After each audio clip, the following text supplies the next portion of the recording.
What's going on, everyone? Welcome back to version 1. Now, after my week's break, we are now on our way to Stage X Performance in Basildon.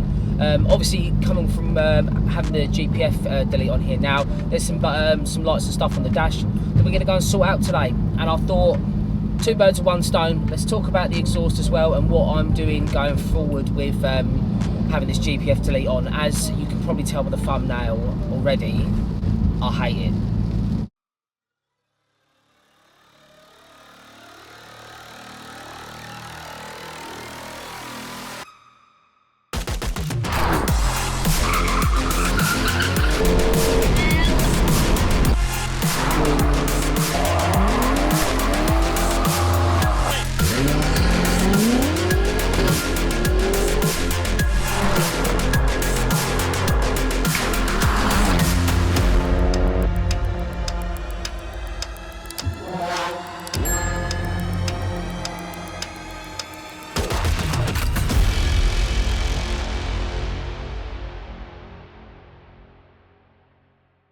So a couple of things before we get into today's video. Obviously, make sure you like, share and subscribe and ring the bell notification to find your way back for any future uploads.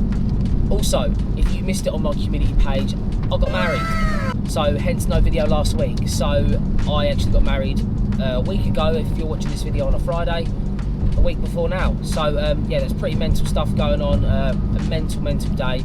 But yeah, so that will be why there was no video on Friday. Also, if I sound a bit hoarse, it's because I think I've either come down with something, or from the wedding, just talking to everyone, I've pretty much lost my voice. So yeah, just those couple of things before we get into today's video. So as mentioned a minute ago, we are on our way to Basildon to Stage X Performance, as obviously some of the lights on the dash and stuff starting to get on my wig and get them all turned off. But I thought I'd tie that video in today with obviously my impressions and my review of running this kind of exhaust setup. So I thought there'd be no better way to do it than obviously we can talk about some drone on longer journeys and stuff, because it's on, I'll be hitting some A roads and stuff, so we'll be doing 70 and all bits and bobs like that, and then I'll hopefully be able to lay some stuff over the top of like sound clips of what the exhaust sounds like now, because obviously, well, it's a miserable day today, so I don't know how many clips I'm going to get today of the audio, but I'll hopefully be able to try and show you guys what it sounds like. So getting into the sound, obviously you're probably watching this being like, oh, I told you so, and in all honesty, I normally go by that rule anyway. It's I had no real expectation. I mean, I knew it was going to be louder, but it's like, it's almost like I said previous about doing this kind of thing, it's like it's kind of lost its tone. And it's nothing to do, let's get this just straight real quick, you need to be sure that you're listening to what I'm saying. It's nothing to do with the part. Obviously the part is the reason for that, but there's, you know, the part went on sweet and the stuff. If you didn't see any of that video, give it a look up there and watch the install and stuff. But there's nothing wrong with the part. It's obviously where I'm running that downpipe with this exhaust, this catback system. So obviously where the valve opens up, it is actually a straight pipe. So obviously didn't pay enough attention to that when I was thinking about this kind of thing. And also as well, the biggest problem I find is that the car's valve, the exhaust on the valve, doesn't open and shut in specific modes. So well, it does have parameters of how it opens up. Like it'll be open more in race than it is in normal. But the issue being is it's on throttle. What I'm saying is you can't have the back box shut at all times because of it being on throttle position. So that means obviously in neutral modes and stuff, if you put your foot in a little bit, I'll do it now. If I put my foot in, the valve opens up. So it's not ideal, but yeah, so what we're basically going to do going forwards is we're going to look, next week I'm getting a centre box added, and I'm hoping that will mean that I can keep the performance, but it can just take out some of those harsh tones, because like I say, some of the stuff I'll lay over the top for you guys to see and hear, like I'll do some flybys and stuff and some shots from the back, but it's just low down and up top it's not too bad. It's in the middle, there's just a really harsh tones, and like I say, obviously I liked that you could make some noise with it but quieten it down, and now it's kind of the opposite. I mean, don't get me wrong, I'm in normal now. I'm not shouting to you guys on the camera by any means. So I'm just talking normally, and with the valve shut, and I'm cruising at 60 right now. It's fine. But it's when it does open the valves, it is incredibly loud, and I'm not talking like to the point like it's, you know, like a straight pipe 2JZ sounds unbelievable. This is not that. It's like having a 4-pot with a straight pipe. It's literally, it's just that horrible harsh tones that normally you get from like Honda or something. But the harsh tones are just, yeah, they're a bit too much for me. So my advice to you guys going forward is, if you're thinking of getting this mod, absolutely go for it, but be careful with what you've got after it.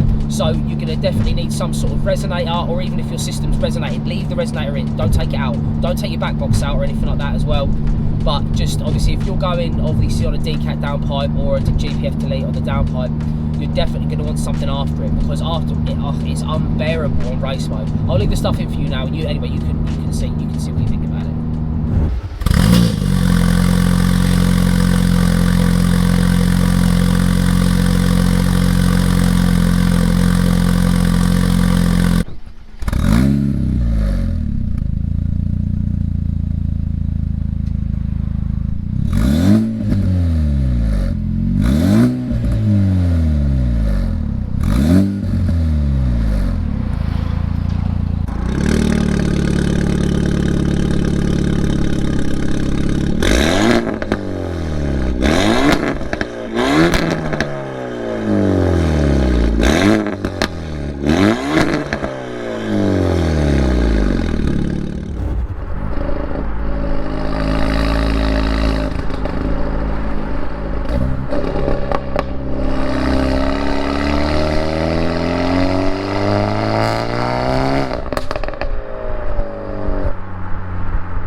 Sounds like just with no GPF.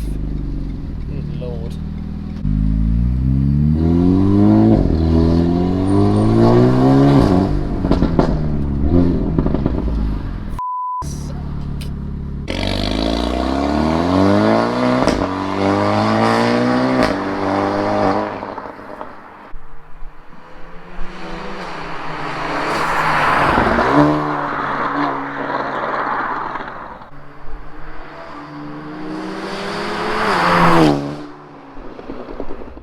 Talking about longer journeys, like I said previously, like I have done quite a lot of mileage over the wedding weekend in this, and it's not that bad. It really isn't. I wouldn't say it's droney really any more than it was, because obviously it didn't have the res initially. It was just had obviously the GPF, but I didn't really account for how much louder it would be. There's a good weight saving in it as well. Obviously you wouldn't do this to save weight, but it was about 7 kg when I got it on the scales, and obviously the actual the GT performance part is probably more like 2. So a good little weight saving there, but like, you know, it's not going to be a noticeable weight saving. I did want it done, so that's on me. But at the end of the day, I think it's now my goal going forwards is to try and make it sound good and still maintain performance, if that makes sense. Because obviously on the Clio, I really liked the sound of the Clio, so I'm basically trying to replicate something like that, where it sounds sporty but doesn't drone, and also isn't too invasive to the cabin and stuff. So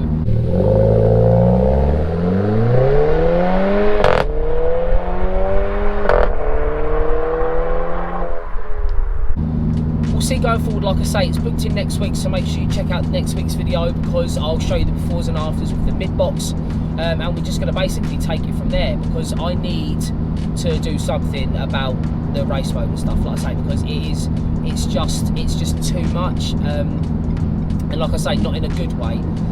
It's very harsh, and like I say, in the mid-range of the revs, it's just quite, I don't know, it sounds a bit like a diesel, but like, it's, when it gets up in the higher revs, it does sound fairly racy and stuff, and the cracks and the bangs that you've probably already heard are ludicrous, and to start with they were quite funny, but now it's just not, it doesn't, the thing is, it doesn't sound good.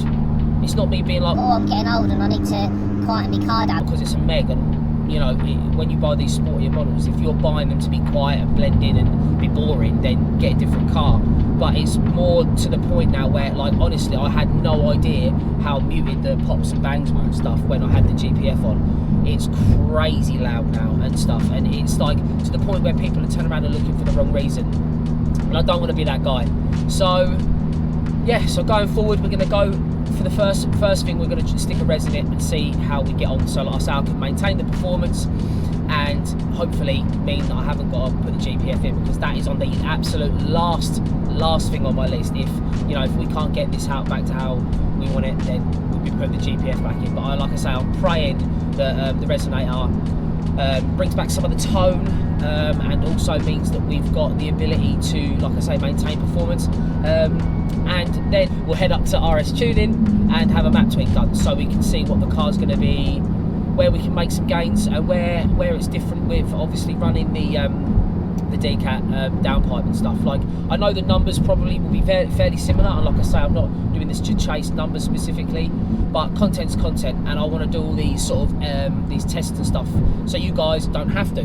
So hopefully the dyno graph will show that when we go to RS Tuning, and we'll be able to see exactly where we've made some performance, or maybe potentially where we've lost some as well. So obviously I'm going to be trying to tie that in with a upgraded intercooler, so we can push things a little bit harder to make it worth the trip. So this will effectively be for you German guys stage 2. So it'll be bolt-ons, map, DCAT downpipe.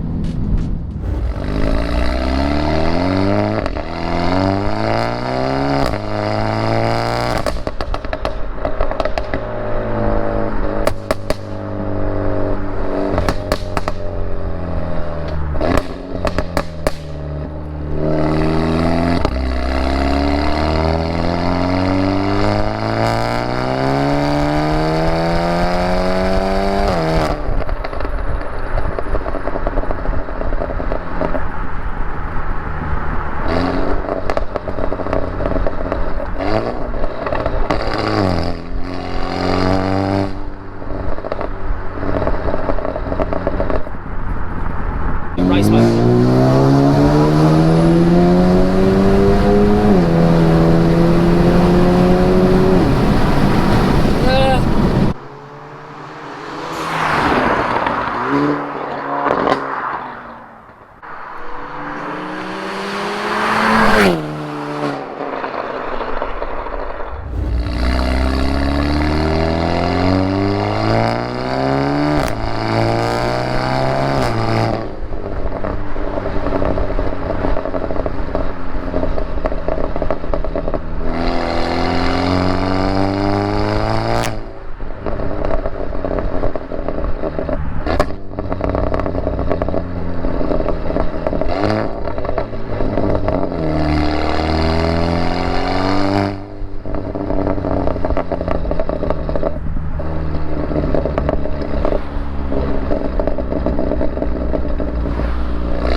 Summarise for you guys, if you want to do this mod, absolutely go ahead and do it, because like I say, the GT performance part was lovely, it went on no problems. The issue we had, as I'm sure you guys, if you're watching this and you've done this before, it was getting the old one out. So that will be the last thing we try and do. We're going to try everything else before that, but like I say, make sure you follow the journey, and then hopefully we get that racy sound that we're after and keep the performance without having to go back to that GPF unit, because like I say, I couldn't believe how muted the exhaust was to that, just removing that alone. So obviously follow stuff, follow my Instagram, which I'll leave down in the description, and make sure you ring the bell notification. and subscribe to the channel. And if you like this content, make sure you give it a thumbs up, because like I say, we'll be following now the fixing of the process of undoing my wrongdoings to try and get the sound back that we want without it being too much, and hopefully maintain the performance. And then, like I say, I'll take you guys along for the journey, and every step of the way we'll do the befores and afters and see what we're after. But yeah, so I'm going to end the video there, guys.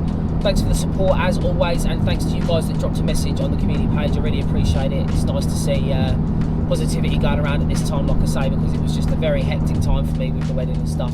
But obviously that takes priority as always, and so does she. So yeah, thanks for sticking around. Thanks for checking out today's video. Like I say, keep up with all the stuff that we're doing in the future, because you'll get to hear I'm doing the experiments for you guys, basically. So if you want this kind of thing done, then on a non-resonated system, personally for me, I wouldn't recommend it. But hopefully with Stage X today, I might put that in this video. Hopefully we might be able to get the valve to open in modes instead of on throttle. They are going to have a look for me and see if they can reprogram it, but might make that a separate video. We'll see. I might just throw it in here for you guys and stuff. But yeah, catch you in the next one. Peace.